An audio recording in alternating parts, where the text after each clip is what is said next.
Bismillahirrahmanirrahim. Assalamualaikum warahmatullahi wabarakatuh.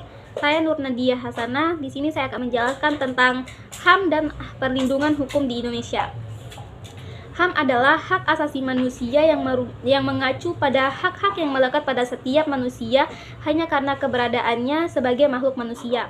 Konsep HAM didasarkan pada keyakinan bahwa setiap orang harus dihormati dan diakui keberadaannya serta memiliki hak untuk hidup, kebebasan, dan kesetaraan hidup tanpa diskriminasi. Ada beberapa contoh hak asasi manusia.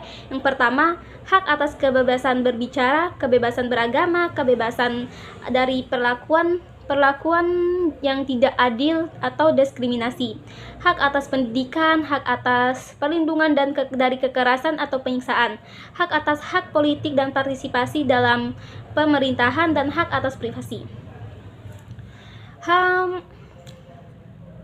Konsep hak asasi manusia memiliki pengakuan universal dan dilindungi oleh banyak hukum internasional seperti Deklarasi Universal Hak Asasi Manusia dan Konvensi Internasional tentang Hak-Hak Sipil dan Politik. HAM juga diakui sebagai prinsip fundamental dalam banyak konstitusi negara-negara demokratis dan dianggap sebagai landasan untuk menciptakan masyarakat yang adil, demokratis, dan beradab. Materi kedua tentang perlindungan hukum di Indonesia. Perlindungan hukum di Indonesia diatur dalam berbagai undang-undang dan peraturan yang ditujukan untuk memastikan bahwa setiap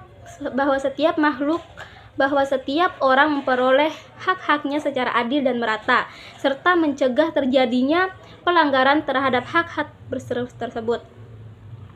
Beberapa bentuk perlindungan hukum yang ada di Indonesia. Yang pertama, organisasi hak asasi manusia.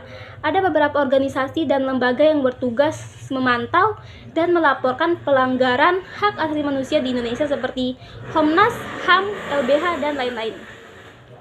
Kedua, pengawasan dan pengaturan oleh pemerintah. Pemerintah di Indonesia memiliki kewajiban untuk melindungi hak-hak individu dan memastikan bahwa undang-undang dan peraturan dijalankan dengan baik dan benar.